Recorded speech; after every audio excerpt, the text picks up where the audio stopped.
হাওড়া গুপ্তঘরের মালিক গ্রেপ্তার মুম্বাইয়ে। তৃণমূল নেতা বরের সঙ্গে দুই সহযোগী জাভেদ এবং ক্রান্তি পাকড়াও।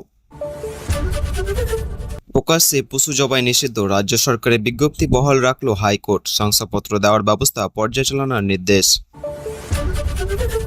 আইপ্যাক মামলার শুনানি সুপ্রিম কোর্টে। দিল্লিতে মুখ্যমন্ত্রী, কালীঘাটে বৈঠক মমতা। আবহাওয়া আর কি?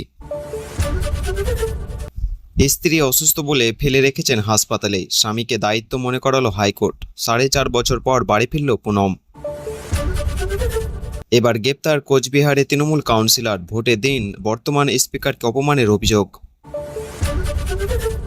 দক্ষিণবঙ্গের 4 জেলায় 60 কিলোমিটার গতিতে ঝড়ের পূর্বাভাস, বিক্ষিপ্ত বৃষ্টি। কলকাতায় কমবে না অস্বস্তি। কলকাতার পুরসভার অধিবেশন কক্ষে তালা, ঢুকতে পারল না কাউন্সিলররা, বাইরে সভা বসালেন মালা ফিরাদেরা। কলকাতা পুরসভার নোটিশ ঘিরে নয়া বিতর্ক, হরিশ মুখার্জি রোডে অভিষেকের সম্পত্তি চুক্তিপত্র এবং লেনদেন সংক্রান্ত নথি তলব। খুবই কঠিন সিদ্ধান্ত, মেটায় গণছাঁটাই সাফাই দিল অর্জুন বার্গ। আমেরিকায় আতঙ্কে ভারতীয় তথ্য প্রযুক্তি কর্মীরা। গোল পার্থক্যে লিগে মোহামেডানের ডিভিডেন্ড দিয়েছে ইস্টবেঙ্গলকে। সাদা কালো ব্রিগেডে কি সত্যি 7 গোল খাওয়ার দল, উঠছে প্রশ্ন। এতক্ষণ শুনলেন সংবাদ শিরোনাম, এবার আসছি বিস্তারিত খবরে। কলকাতা পুরসভার অধিবেশনে কক্ষে তালা, ভিতরে ঢুকতে পারল না কাউন্সিলররা।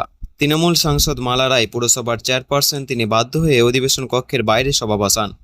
ছিলেন মেয়র ফিরহাদ হাকিমও। মূলত তৃণমূল কাউন্সিলরেরা এই অধিবেশনে যোগ দিয়েছিলেন, অন্য কোনো দল সেখানে নেই।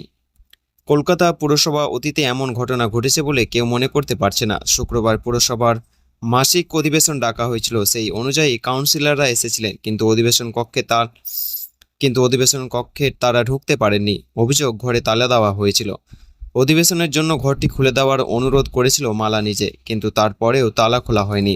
অভিযোগ, নতুন সেক্রেটারি জানিয়ে দেন তিনি এখন দায়িত্ব নেন, তাই চাবি দিতে পারবে না। এরপর মালা অধিবেশন কক্ষের বাইরে কাউন্সিলর ক্লাব রুমে সভা বসান। ওই ঘরে অধিবেশনের উপযুক্ত আসন বিন্যাস নেই মাইকের ব্যবস্থা। চেয়ার টেবিলগুলো কাউন্সিলররা নিজে সরিয়ে ঘরটিকে অধিবেশন উপযুক্ত করার চেষ্টা করেন। তারপর সভা শুরু হয়। মাইক ছাড়াই সেখানে নিজের বক্তব্য জানান ডেপুটি মেয়র অতীন ঘোষ। অতীনের পর অধিবেশন বলতে ওঠেন ফিরহাদ, তখন একটি মাইকের ব্যবস্থা করে দেওয়া হয়। ফিরহাদ বলেন, হাউস খোলো এবং বন্ধ করা চেয়ারপারসনের কাজ। আজ যা হলো অত্যন্ত দুঃখের, অপমানের।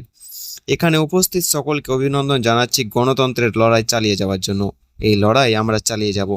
রাজ্য সরকারকে বলবো কাজ করতে হবে। বর্ষা এলে শহরে জল জমলে কে দায়িত্ব নেবে?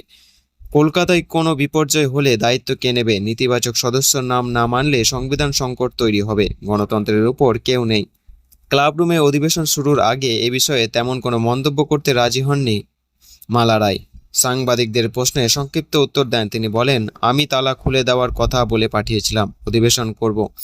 আমরা প্রত্যেকেই এখানে নির্বাচিত জনপ্রতিনিধি, কিন্তু এখনও সেই তালা খোলা হয়নি, তাই আমরা এখানে অধিবেশন শুরু করার সিদ্ধান্ত নিয়েছি। বাকি কথা পরে জানাবো। এই ঘটনায় তৃণমূল মুখপাত্র তথা কাউন্সিলর অরূপ চক্রবর্তী ক্ষোভ উগড়ে দিয়েছেন। পুরসভার সামনে দাঁড়িয়ে তিনি বলেন, হতে পারে বিজেপি ক্ষমতায় এসেছে, কিন্তু পুরসভা এখনও বৈধ। ডিসেম্বর মাস পর্যন্ত তা বৈধতা রয়েছে। পুরসভার অধিবেশনে সাধারণ মানুষের পরিষেবা নিজে কাজ নিয়ে আলোচনা করতে হয়, তা বন্ধ করার চেষ্টা হচ্ছে। আগে এমনটা কখনো হয়নি। মালা পরে বলেন, কার নির্দেশে অধিবেশন কক্ষে বন্ধ রাখা হলো? আমাদের কেন অধিবেশন করতে দেওয়া হলো না? চিঠি দিয়ে জানতে চেয়েছেন। সরকার যে কেউ আসতে পারে, কিন্তু এটা নির্বাচিত পুরো বোর্ড। অধিবেশন কক্ষ বন্ধ করে এমন ঘটনা আগে কখনো দেখা যায়নি, এটা ইতিহাসে রইল।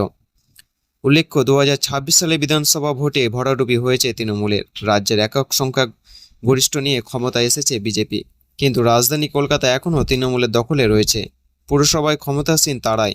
অভিযোগ, রাজ্যে ক্ষমতায় এসে তৃণমূল পরিচালিত সেই পুরসভার কাজে ব্যাঘাত ঘটানোর চেষ্টা করছে বিজেপি। সেই কারণে শুক্রবার এমন নজিরবিহীন পরিস্থিতি তৈরি হলো শহরে। কাউন্সিলরদের অধিবেশনে কি আলোচনা